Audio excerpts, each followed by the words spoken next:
Alrighty. Good morning, everyone. Happy Friday. We have a great episode for you today. We have Nathaniel Johnson, the founder and CEO of Rêve Coffee Roasters, on the podcast today. So we're going to be talking with him about the company, how it started, and ultimately where it's going, and all that in between. So yeah, you're listening to the T.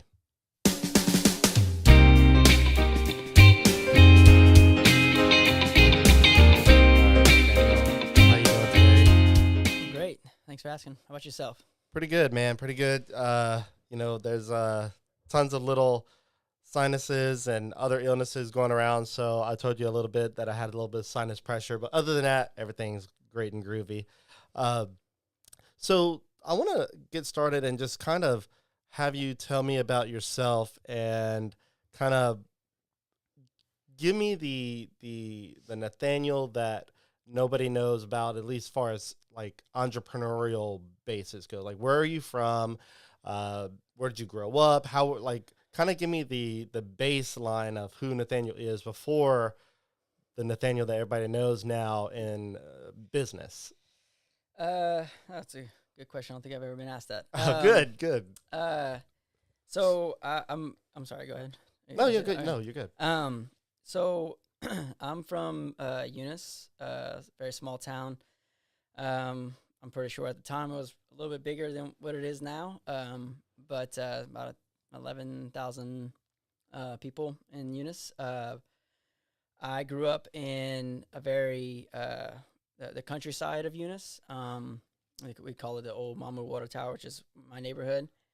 Oh, that's not the Timamu Trump Tower, right? Actually, it is now that. Yep. Oh, is it Timamu? That might be the one in Bill Platt? Because I think there's the word Trump on it. Yeah. I feel like that one did. That someone put that up there too on that one. Maybe it's not. I don't know. Yeah. So you grew up in that area. I grew up in that area. Yeah. Next to what is that? What's that that RV park? Lakeview. Lakeview. Yeah. Yeah. Which wasn't there at the time, so it would have been nice when I was growing up. Right. But yeah, I grew up in a little community there and in the country, and so I was very much a country boy, getting into the woods and going in the ditches and mud riding with my bikes and hanging out with my friends that lived in the neighborhood as well. And we always had we had like little clubhouses set up all over the neighborhood and stuff like that. So yeah, and so I grew up in Eunice, and I started to get really involved in music scene and skateboarding at the time, and I was involved in my church as well growing up. So I was also involved in a lot of sports. So I love sports. So I did kind of a little bit of everything, really, to be honest. So yeah, I was as active as you can possibly be. So you're a musician too? Yep. What do you play? Guitar, bass. Yeah, okay. Yeah. Okay. Good instruments. I can't play those to save my life. Yeah. I love drums. Yeah. I love drums. Yeah, I can play a little bit with drums, but not too much. And I can play a little piano, but it's been a while. But I tried to kind of dabble in every little instrument. So growing up in Eunice as a little self-proclaimed country boy, playing in the ditches and doing everything that a normal country boy in Louisiana would do. Mm-hmm. And I grew up doing this pretty much the same thing. We rode our bikes. We'd go in the woods. Yeah. I'm surprised we're still living. Yeah. With some of the stuff we've done. Oh my God. Yeah. Yeah. So tell me a little bit about going from. Oh, somebody was standing by the window. Tell me a little bit about going from, small town country boy to becoming a business owner. Kind of, did you have aspirations in high school to become a business owner? Like, what was your planned outlook for life in high school, and kind of coming out of that? Yeah. So so my dad's dad was a business owner. He owned Johnson's grocery store in Eunice, so we did boudin, sausage, and then had a Wait, is that related to Johnson's Buccaneer? Yes. Okay. So my uncle Wallace, the older gentleman that's cutting up the boudin, that's my family. Wow, that's good to know. Wow. My grandpa's brother. So yeah, so I guess I kind of had that, in the back of my mind, but never really, wanted to open a business really. And then my dad opened up a cabinet shop. In fact, growing up, my dad started his cabinet shop with his business partner, and his actually son is really one of my best friends. But the cabinet shop started in our yard, basically in our back of our yard. And so, but I guess I was just around that. I saw my dad working a lot. But when I was in high school, I had the idea actually to open up a coffee shop in Eunice, because we would go, hang out at coffee shops and stuff like that. I was around the same time, when I was skateboarding and playing music. And I think we even played at a couple of coffee shops. Actually, it was internet cafes is what they were called. They actually had internet cafes back in the day? Yeah. Oh, what year was this? This was, oh my God. Had to be like 2000 something, right? 2004 maybe? Yeah, it was definitely before 2003. Okay. So, because I graduated in 2003. So it had to be, like in 1999, Internet cafes in Eunice? Wasn't in Eunice, though. Okay. It was when we actually toured. So, okay, got it. So I was really heavily involved in high school with playing music. We toured a lot. So you traveled out? I traveled. Oh, yeah. And that's what I wanted to do. I wanted to be a musician for the rest of my life. That was what my aspirations were. And I would bring my skateboard when we would go touring. So I would skate at certain areas and stuff like that too. So, of course I was totally on board with being a professional skateboarder as well. But so anything in that realm I was really all about. But I did have the idea of opening up a coffee shop in Eunice, because maybe it was a little selfish of me, but I wanted to be able to go to a cafe, and have a place to go in Eunice, because there wasn't a place in Eunice like that? No coffee shop at all? No coffee shop at all. And there's really nothing to do in Eunice, which is probably why I was involved with so many different things. I mean, playing music all the time. We skateboarded all the time. I played sports, and just did everything active I can possibly do.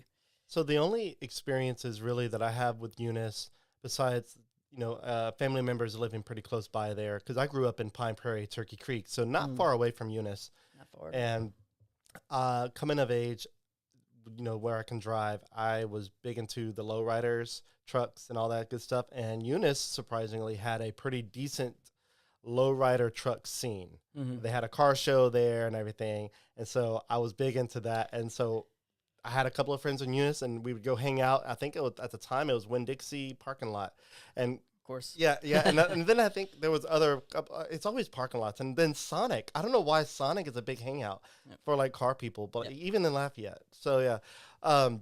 So going back, there is no coffee shops in Eunice, and you thought it'd be cool to have a coffee shop where you can hang out, do work or schoolwork, or just hang out with your friends there. Yeah, play music was a big thing for me, so I wanted to have a place to, play music as well, and have other bands and that were around the area. Also have a place. So I wanted to offer something to Eunice, because a lot of my friends, we're leaving Eunice, and a lot of things that we would say, it's like, oh, Eunice has nothing to offer or whatever. And so my philosophy was I wanted to offer something to Eunice instead of just leaving it. So I wanted to provide something. So I basically saw a need, and I wanted to meet that need. And so that was a lot to do with the driving force of me opening up a shop. Okay. I want to dive in a little bit more onto that part, but I'm going to mention my sponsors real quick. Yep. So our main sponsor, who is the Music Academy of Acadiana. They are Acadiana's top choice for music lessons. So speaking of music, with Nathaniel's love of music back in the day, and I think you probably still play, right? Yeah. I do. So if you want to get started in music and you have no clue how to play anything, the Music Academy of Acadiana, which is a locally founded music school here right by Sam's Club off of Ambassador, they teach students of all ages and styles.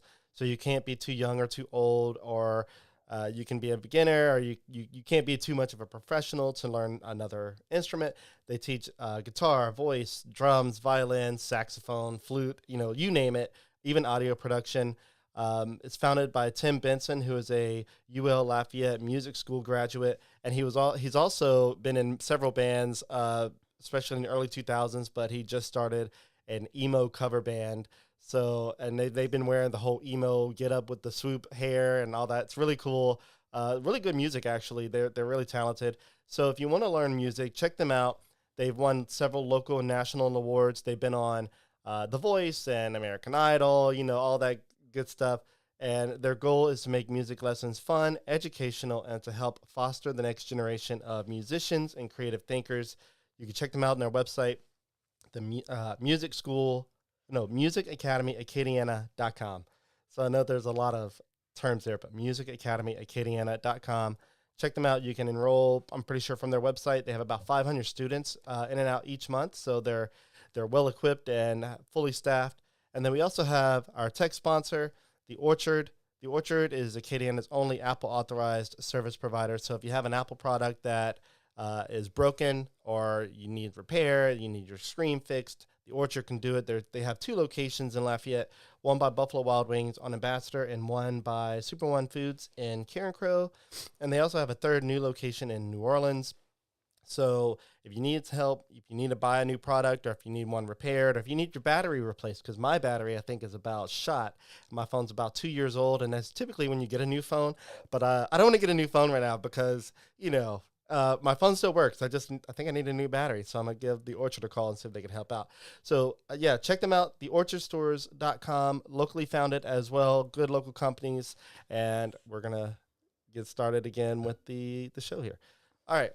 So Nathaniel, we established that you would love to see a coffee shop in Eunice, but where were you in your young journey trying to figure out who you were and where you wanted to go in life up into when you founded the coffee shop that you have in Eunice? Because you founded one, so I want to kind of you tell us kind of what happened from, I guess, wanting to see a coffee shop to actually seeing one. Yeah. So I guess, like I said, in high school, I liked coffee shops so much that I would, drive to Lafayette to go sit at a coffee shop and study and hang out with my friends and stuff like that because, it's kind of what we did as well. What coffee shops in Lafayette? This is gonna burn me.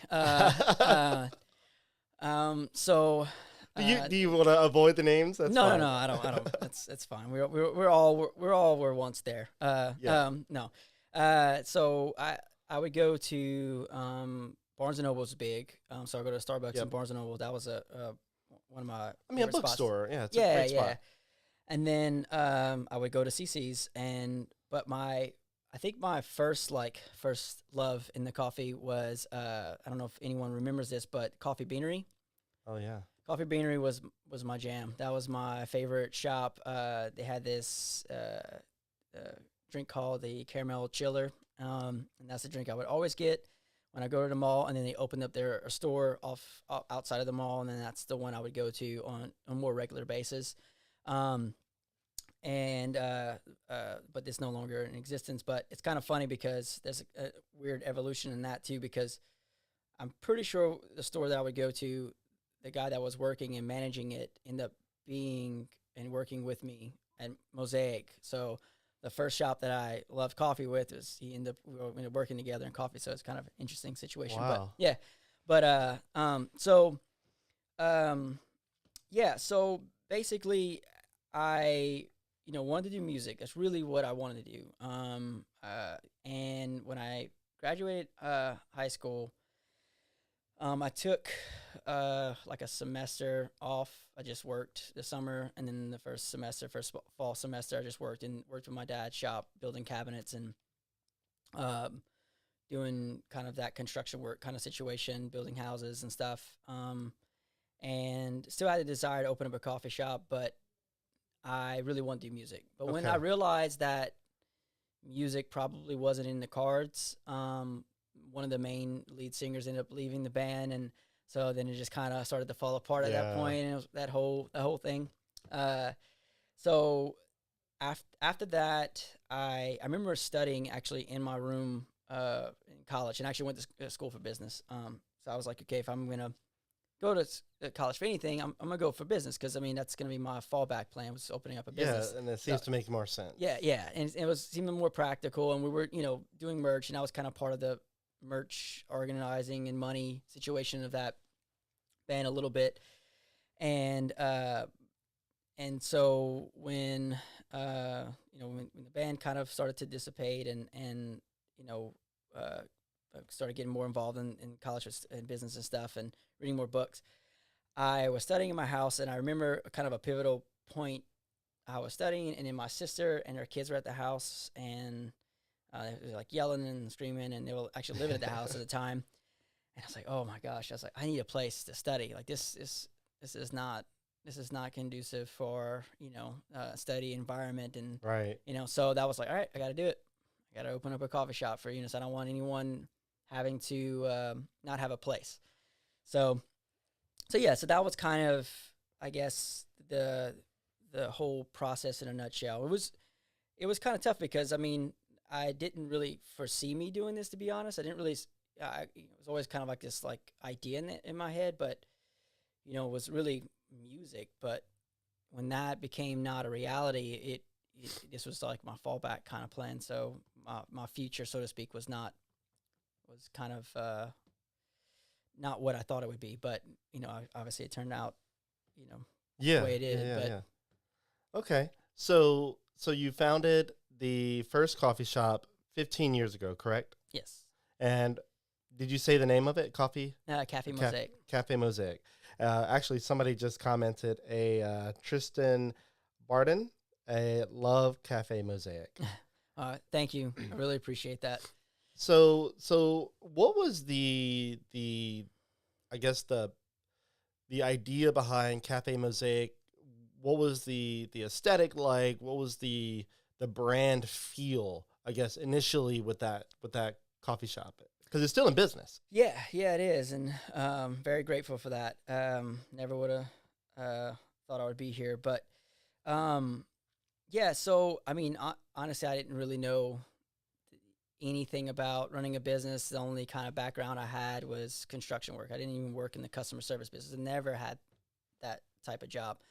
So this was all new in every aspect. I'm pretty sure even when I started Mosaic, I don't even know if I knew how to balance a checkbook. I think I was pretty green to all of it, but yeah. So the concept, actually, Cafe Mosaic was a name that my friend and I came up with, because my good friend Luke, shout out, we played music together as well, but when we grew up together, his dad and my dad are business partners, so that's he would come to the house when after school and stuff like that, and we would hang out.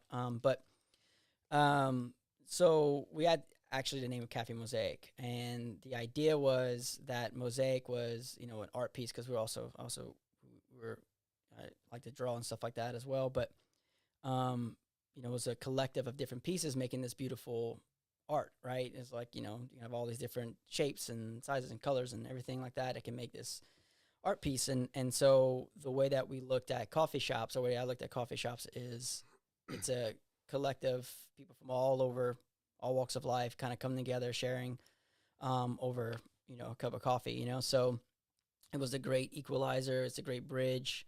It was that third place kind of thing, and so Cafe Mosaic just kind of stuck with me. And then we actually found a building downtown. We looked for a while, and I remember sitting in my office. I'm going to backtrack a little bit. I remember sitting in the office with my dad, working, building cabinets, and I was like, I want to do this. And my parents were so great and supportive. They were like, okay, this is what you want to do. And I was like, I'm going to have to quit college. Okay. Like, okay, this is, and they were actually, it was surprisingly how quickly they were okay with it. I mean, they were like, all right, this is what you want to do. All right, let's do it. But that's good parenting. Yeah. And it was a great moment, because I remember how real that experience was, and how supportive they were of that, and that idea. And so yeah, so I mean, it was kind of, that's when we started looking at buildings, and then we found this building downtown, and it had mosaic floors. And we had been looking for a while at this point. My dad and my mom were with me. I was 20 at the time. And That's young. yeah. Yeah. And and so when we found this building, it was an old historical building. It needed a lot of work. The roof leaked, and it was just a shell of a building. It was hardly anything to it. But when we saw the floors, we were like, okay, mosaic floors. All right, this might be a sign. It's different too. Yeah, it was like might be a sign. So, and so we, thought about it, and then made the decision to purchase that building. That historical building was like 100-year-old building, and so it almost seemed like a sign. That's why we kept Cafe Mosaic as my first store and stuff like that. So a lot to do with the floors actually, and but and the concept. So I didn't really have a concept except other than like I want a place for people to come together. I want to have a great product, and I want to create something for Eunice was the goal. Yeah. Okay. So now that you have Cafe Mosaic up and running, how did you become a coffee, I guess, I don't want to say expert, but how did you educate yourself with the flavors of coffee and how coffee tastes with, different florals and, the whole thing that coffee can taste like so many different things, especially where it's grown. Did you source your coffee yourself back in the day, or did you, I guess most business owners that are just getting started just found someone local and said, hey, we can use your coffee? Like a lot of people just say, hey, I'm gonna use community coffee, or I'll use Starbucks or whatever, and they'll either white label it, or they'll just say, hey, it's coffee by so and so. I think in Lafayette now, especially a lot of your local shops, a lot of people say, oh, we use Rêve coffee, which is great. We'll get to that point in a second. But how did you figure out what type of coffee brand you were going to serve? Because I don't think you were in it to start an eclectic coffee shop. I think you just wanted a place to hang out. So what was the thought process behind that? So I mean, at the time, the bigger names, which is still big name, obviously, but we just went with the most common name, which was Community at the time. Yeah, and all your old guys say, "Oh yeah, Community is my coffee." That's right, that's right. And and it's nothing wrong with that. And that's was the coffee that I used in the beginning. Right. So I didn't do a lot of sourcing. I didn't really know, the world of coffee really. It was actually the first time I learned how to make coffee was in my coffee shop. I didn't really know how to do. I'm guessing your first few cups were not good. No, they were not great. Even when I used to make just regular drip coffee way back, with my dad at the house, it was never very good either. So, but yeah, so the science and the all the stuff behind it. No, I didn't know a lot. I just wanted to create a space. Okay, so after Cafe Mosaic, did you get the bug to open up another location? What happened after you opened Cafe Mosaic and you started seeing success out of it? I don't know what success looks like in Eunice, but how does that lead up to you expanding into Lafayette? Well,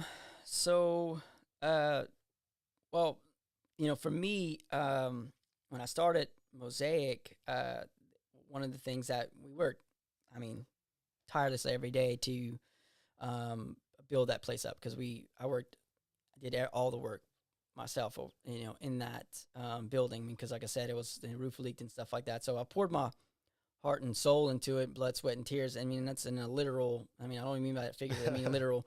And I was working crazy hours trying to get that thing working. After Thanksgiving, I remember, even during the holidays and Thanksgiving, I would eat, and then I was like, all right, I'm going to the shop to work.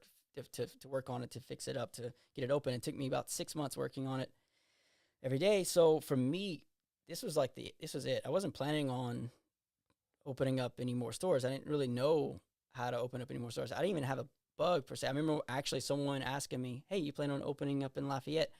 And my exact words were, I can't hang with the big boys. And I was like, I'm good. I was like, I'm good here. So that's hilarious. Yeah.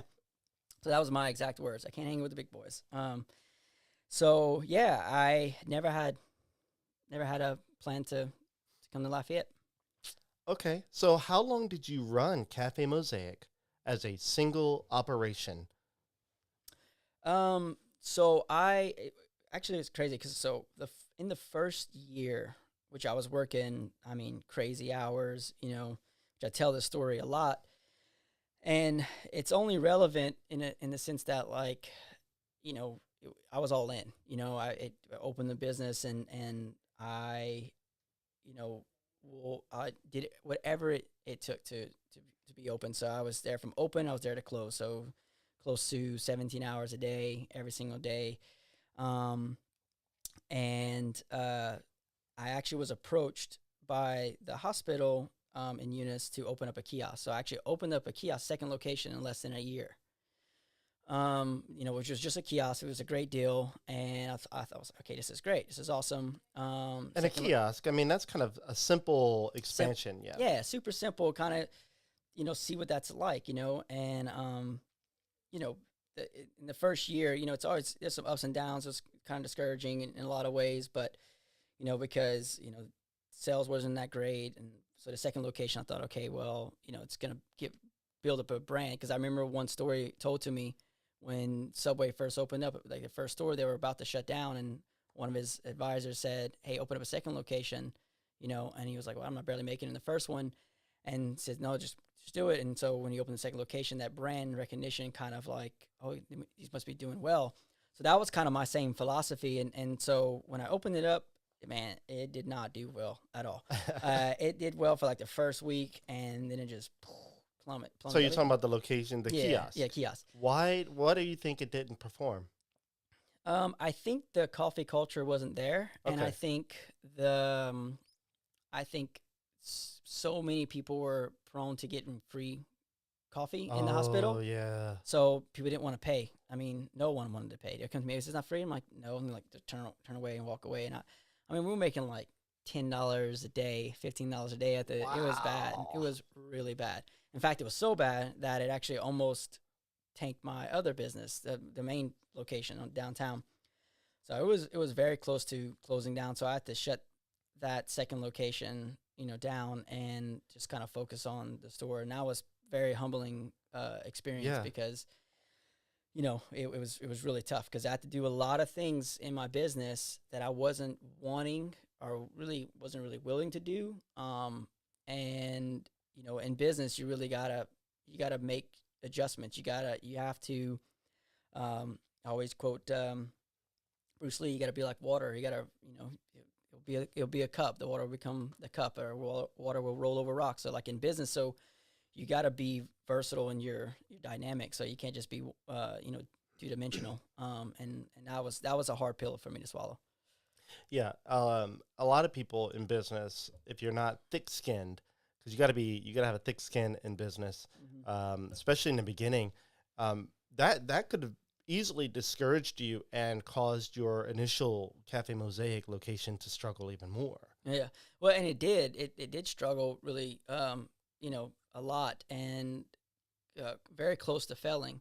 Luckily, I had, wasn't able to really pay any of my bills and do anything like that. It was a really tough time. So I had to work even more hours, and because I went back to kind of like working normal hours when I opened the kiosk. I was only working like 40 hours, and then obviously doing business work outside of the barista hours I was doing. But I had to go back to working 80 hours plus behind the bar, and to bring it back up. So I had to cut labor a whole lot and do a lot of things to get us out of the hole that we were in. So it was tough, and not getting a single dollar, Yeah. kind of thing. So, man, it's just so crazy to see where you are today and what you're talking about kind of leading up to today. So kind of, we're working our way there. But okay, so now that your second location, the kiosk, failed, and you're having to focus on Cafe Mosaic, at what point did you decide to expand yourself in coffee? And because I don't think you had a second coffee shop yet. Yeah. I think the next step for you, if you can correct me if I'm wrong, was Rev Coffee Roasters, correct? No, there was this one right before that. Okay, what was that? So I actually helped start up John Street Java.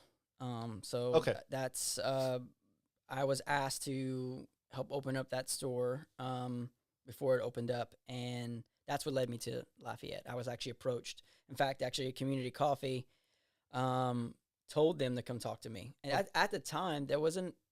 If there were local coffee shops opening up around Louisiana, there weren't very many, and we were actually, anytime someone would want to open up, the community would just send them over to me a lot of times to ask about, how to start one up and stuff like that. So, but That says a lot. That says a lot that community just can be like, hey, talk to this guy. yeah, I think partly because of that, maybe they just didn't want to, Do it themselves. do it themselves, Yeah. or I didn't have the time or whatever. So, and it's not like I knew a lot. I mean, I really didn't. I still don't know, a whole lot, but I'm learning and but yeah, so that's kind of what led me to Lafayette. So that approach, and then I thought about it and prayed about it, and then I ended up moving to Lafayette to help start it. So that's what got me into. So Johnston Street Java, Mhm. which is still in business today, correct? Yes. Right in front of the Grand Theater. Yep. Okay. And you, having said that you can't hang with the big boys Mhm.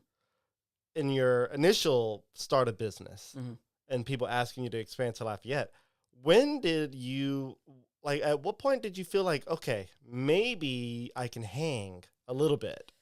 Because helping start another coffee shop, you had to at least have felt experienced enough, especially if you have community saying, hey, talk to this guy. Yeah, I think so. Mosaic wasn't doing very well, actually, and it took a long time for it actually to do very well. So for me, I had the thing I didn't realize I had was drive, and the want. And one of the quotes that I really like by Steve Jobs, it says, the difference between successful and unsuccessful is pure perseverance. And I honestly think that's the biggest thing for me was perseverance. I don't think I really had a lot of knowledge. I don't think I really had a lot of understanding on how to actually run a business. I don't think I did. I think it was just I was willing to work and work hard, and that's the biggest thing for me, because I don't think I had this wealth of knowledge, but I knew that I can work hard, and I was willing to put in whatever it takes, no matter what, and The blood and sweat and yeah, tears, yeah. all of it. And so, because Mosaic was doing poorly, I mean, it wasn't doing very well, and it wasn't, wasn't in the hole or anything like that, but it wasn't what I expected it to be. I didn't expect to continue to struggle after 3 years, where we were, and so having this opportunity, I was like, okay, well, maybe I can, learn more and grow more, and so challenge myself. And I actually thought that I would be a better manager than a better owner. That's one reason why I took it. Wow. Yeah, and I don't know if I've ever told many people that part of it, but that's what it was. I was like, okay, well, I'm not obviously not good of an owner because my business isn't growing. So I was like, I must be a better manager. Let me just see what this is like. So that was kind of part of the drive for me, was to see if that idea was true. You thought you might be a better fit as a manager rather than an owner. Yeah, because there's definitely a difference. Just because you're working in the business doesn't mean you're meant to be a manager. Just because you're meant to be a manager doesn't mean you're meant to be an owner, or whatever. There's segments of what our strengths are, and so, or at least I believe, or maybe I'm wrong, but for me, I was like, okay, well, obviously, if my business isn't doing well and I failed one business, it must be need to be a manager. So that was kind of my thing. So okay, so you've entered into the Lafayette market via Johnston Street Java, and to all accounts, you're managing that place. You're trying to still discover your path in life, your I guess your destination in the business, because you obviously you're in this industry now. You're kind of starting a business already, at Johnson Street Java, what happened after that? Did you realize that you do want to be an owner, or did you like at what point did I'm trying to get to the nexus Yeah, of sure. Rev? Yeah. How did Rev start after you entered into the Lafayette market? Yeah, I guess we can fast forward a little bit on that, but so basically, this was when I was first introduced to specialty coffee. The company that we ended up picking the coffee for was really into specialty coffee, and that's what was kind of brought me into this whole new world because it was a whole different. I never knew this type of world of coffee, so it really opened my eyes. And I after running my store, overseeing my store, and then running this store, that's when I started getting the drive of having more locations. I started getting the drive and to say, okay, I want to have more stores. Like I just had the itch to have more and more stores. And so I thought, okay, if I'm going to do this coffee thing, then I'm gonna dive into it. And that's when I started to train and get certified with the SCA, which is Specialty Coffee Association, which is the largest coffee organization in the world. And that's when I learned how to roast, and that's when I learned how to be certified as a barista and so on. And I really started getting heavy into that part of the world, and that really slingshotted me forward. So then I left and then started. I was like, okay, I want to do roasting. So what I want to do, I want to do consulting. I want to open up more stores. And so we opened up the roaster. And then my good friend, Chris, was actually working with me at the other store and said, hey, I would love to. And the other store being Johnson Street Yeah. Java. Okay. And then he wanted to be a part of it. And so I told him if he works with me, then we'll make him a business, I'll make him a partner. And then I did. And so we started Rev. Okay. So Rev Coffee Roasters is the business name, correct? Yeah. It started out as a roasting company, and I'm guessing, and you can tell me a little bit more, dive into a little bit more, is that you wanted to be a source for all of these specialty coffee shops in the area initially. Yeah. Because you don't go into roasting coffee if you don't have the thought process of wholesaling the coffee. Right. So at that point, did the bug hit that you wanted to have more coffee shops, or did you or was your business focus at that point into helping coffee shops that are in existence or about to start get a good start with good coffee? So basically, for us was just strictly wholesale, like you're saying, and we wanted to have the quality. We wanted to source right beans. We wanted to create a product and an avenue for people to learn more about the industry and be that kind of outlet.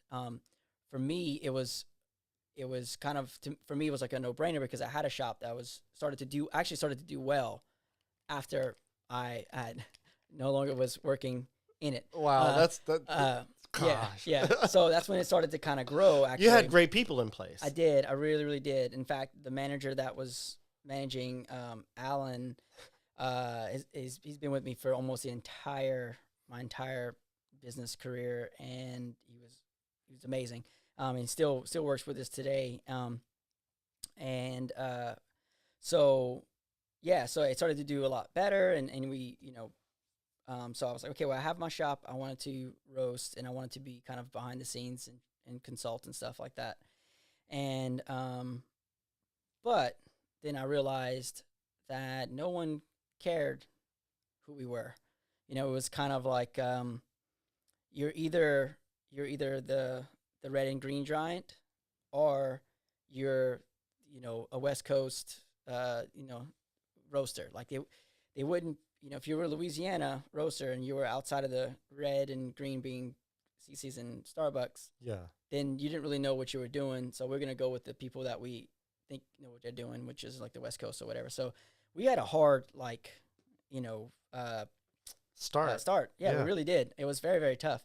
I'm pretty sure my first account was we were like literally knocking on doors. I was doing, Chris was roasting and I was doing sales and book work and all that stuff like that. And we were like knocking on doors and, hey, you want to buy this coffee? I'm like, oh, okay, who are you? Like, I'm not going to go with you, whatever. And so that's what made us want to start opening up more brick and mortar stores. And I had the itch for it too. But I think our first store was actually Great Harvest in Lafayette.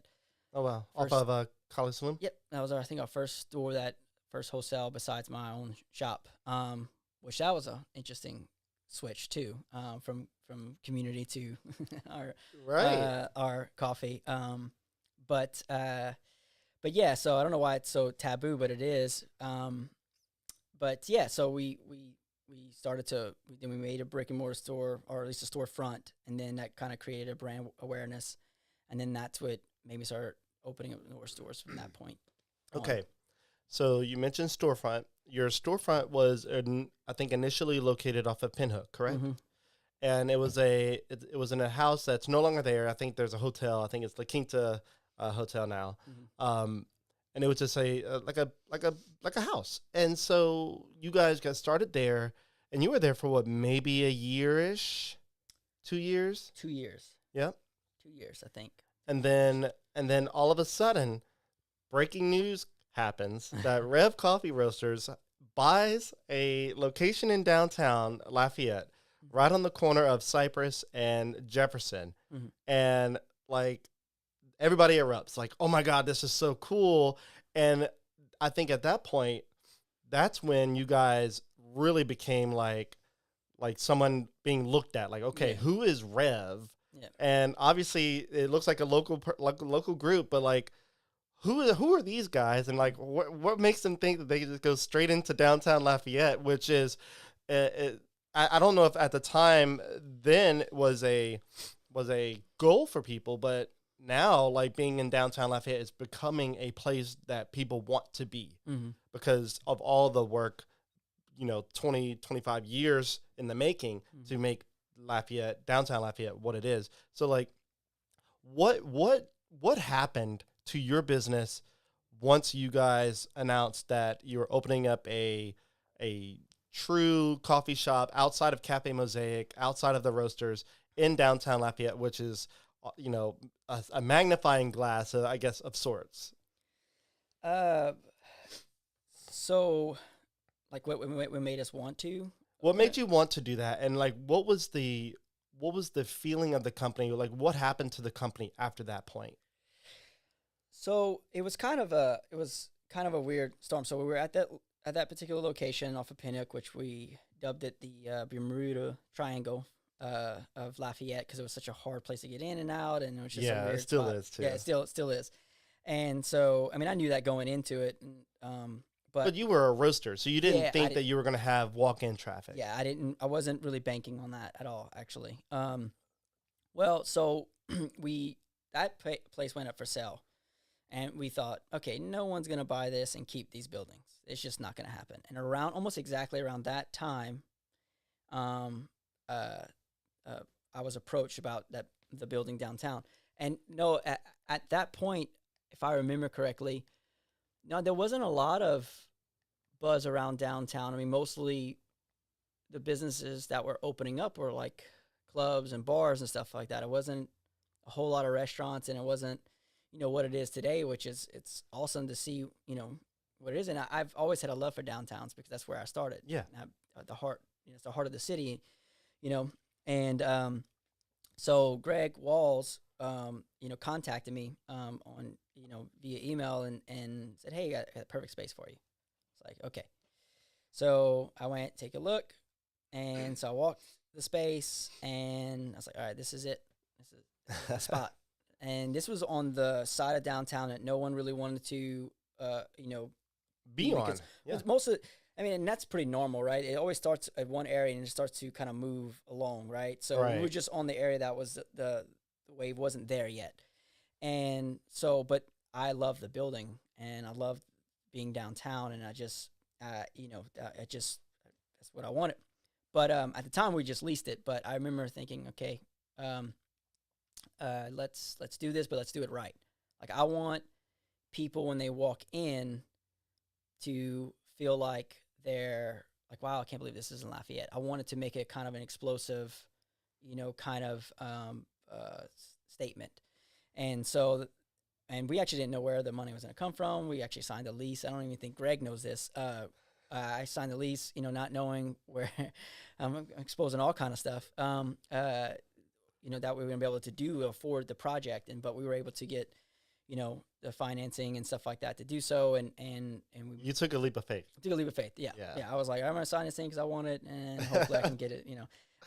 So yeah, it was kind of explosive, and I was super grateful for the response that Lafayette did, and the support that downtown was doing for us. It was quite remarkable.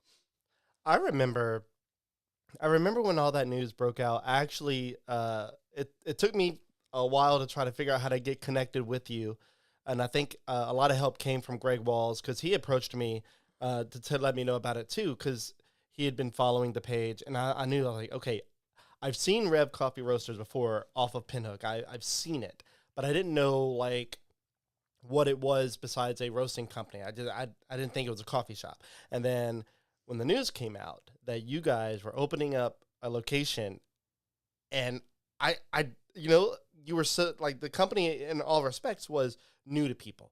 And I'm like, I don't know who they are. I don't know what type of coffee they have. They are a roasting company, so it sounds good.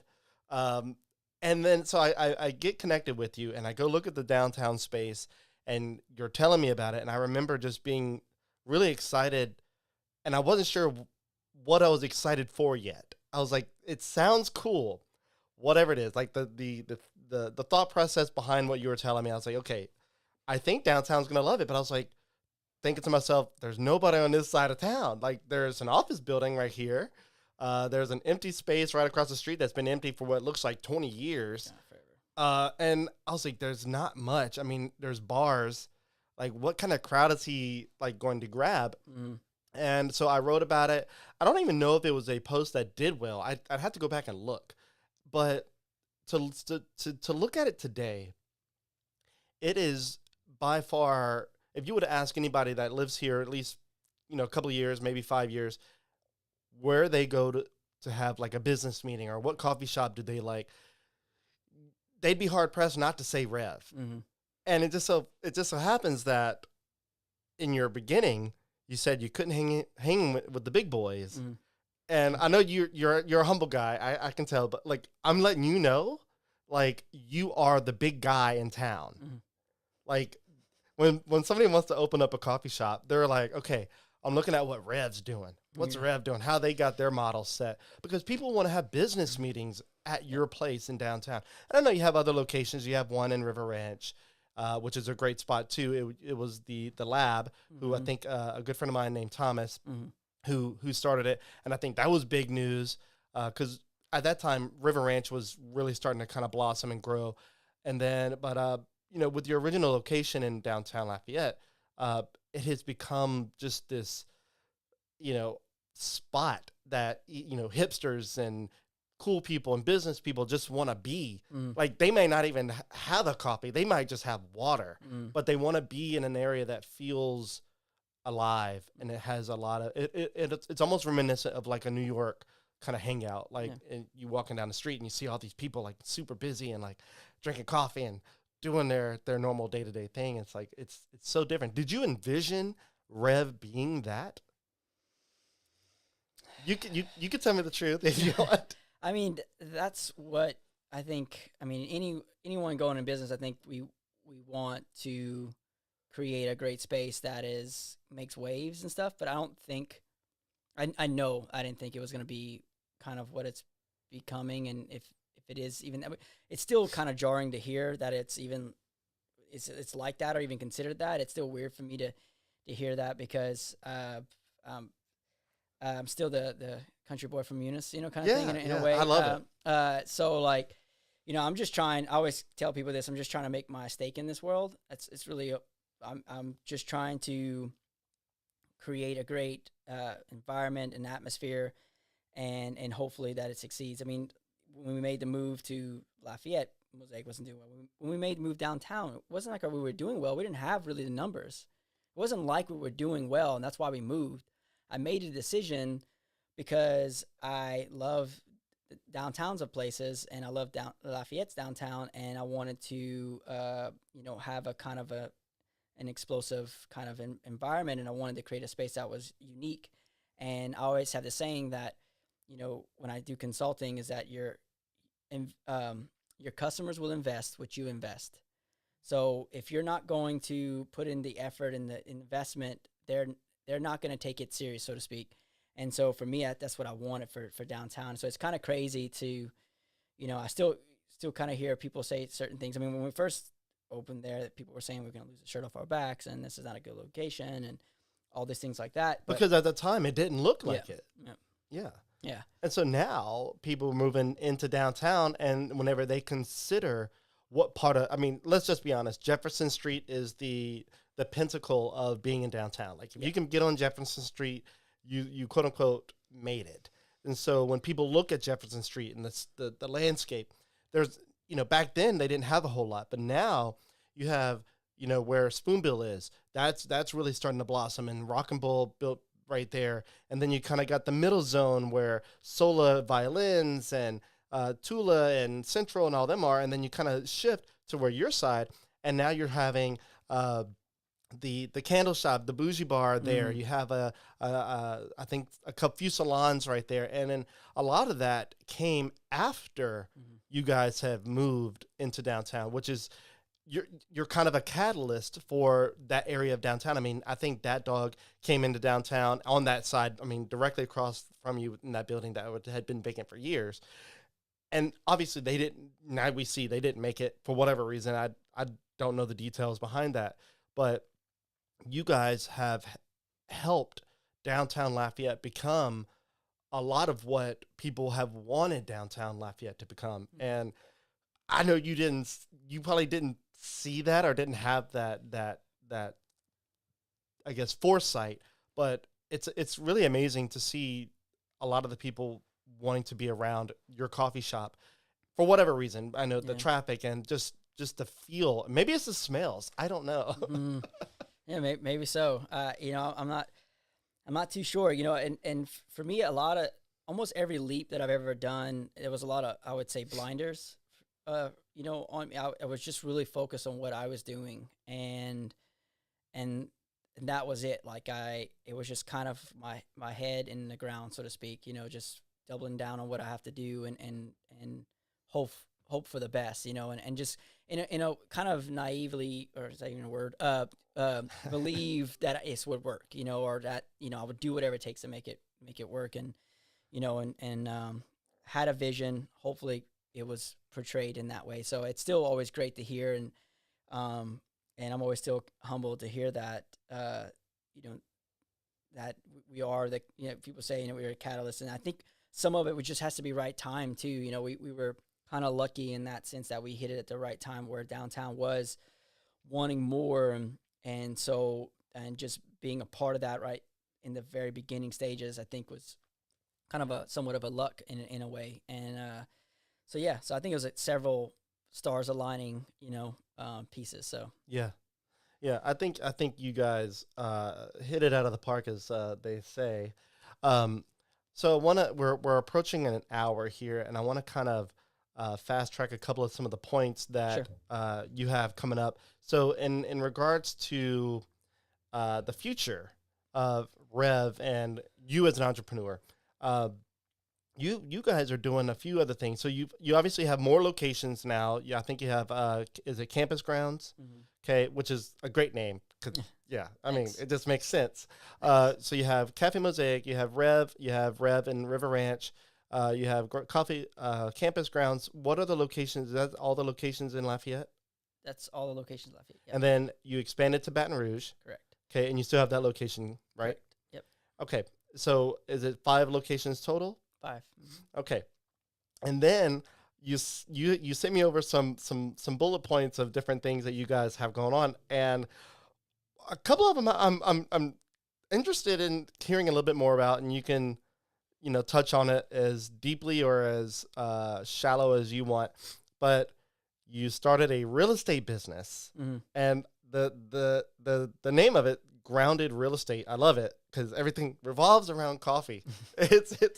Yeah. Hey, you know what? If it works, I love it. So tell me a little bit about like what what was the thought process behind that? Like that kind of feels like a like the founder of, not the founder, I guess it's the founder. I don't know. It's weird with McDonald's being a real estate company versus being a restaurant. And so is that kind of your thought process? Is that where you're looking at it, or what made you guys want to get into real estate? I think it just evolved, just like with Mosaic. I mean, I didn't plan on having more locations. I didn't plan on roasting. I didn't plan on getting any of this stuff. I think it just kind of evolved. Luckily, I had a father who gave me a lot of good business advice. And he was always about, you should own and stuff like that as much as you can.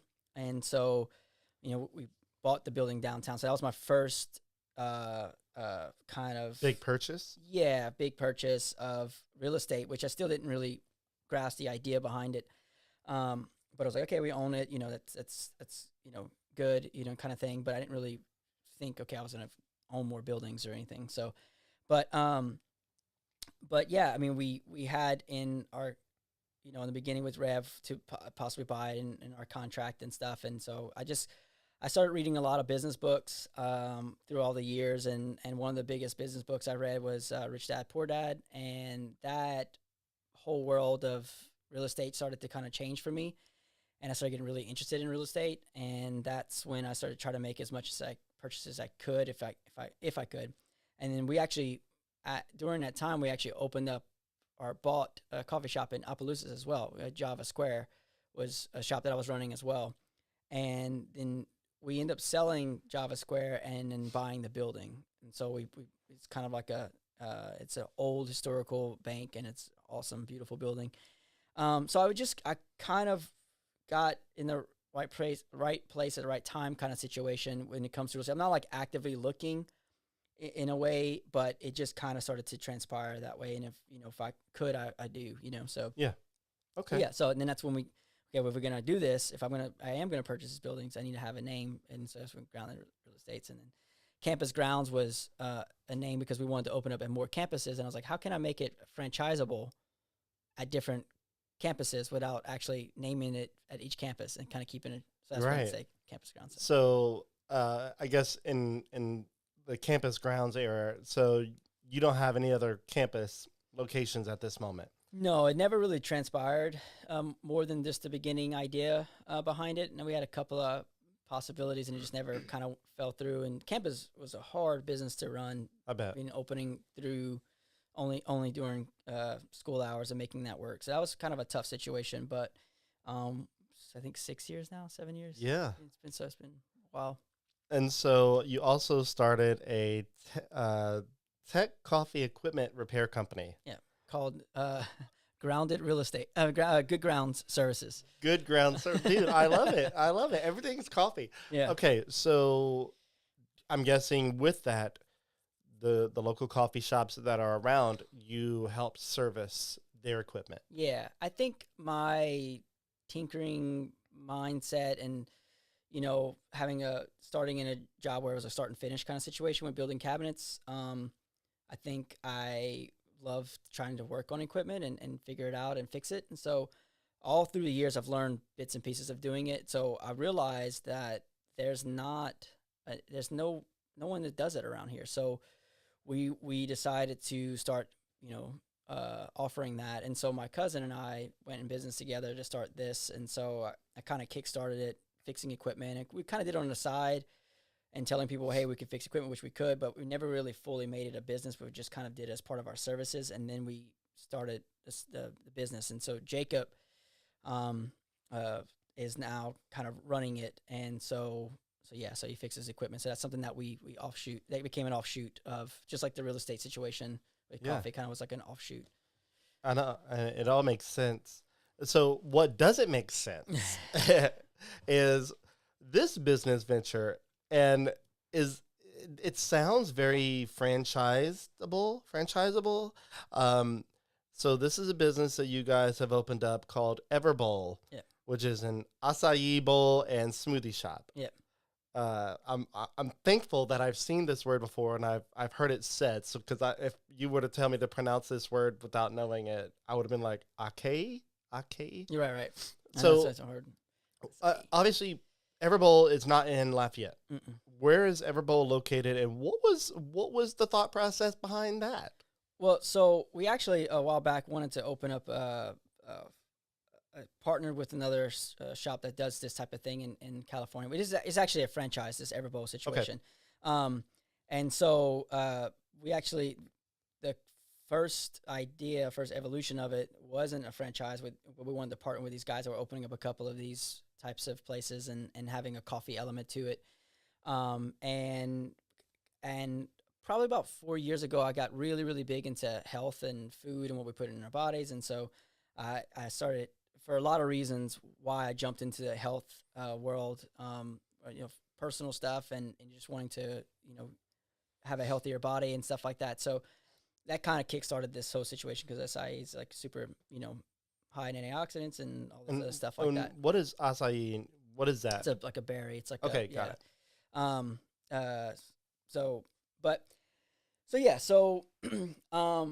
So we thought about doing this, and then my friend who was working with us at the time liked the idea as well. He wanted to start it, and so we kind of joined forces, and then opened this location in Baton Rouge together. He's running it, and it's kind of funny because Everbowl, even though it's not connected with Rêve, so going with the whole our coffee world, Ever is just spelled Rêve backwards. So stop. Which was not.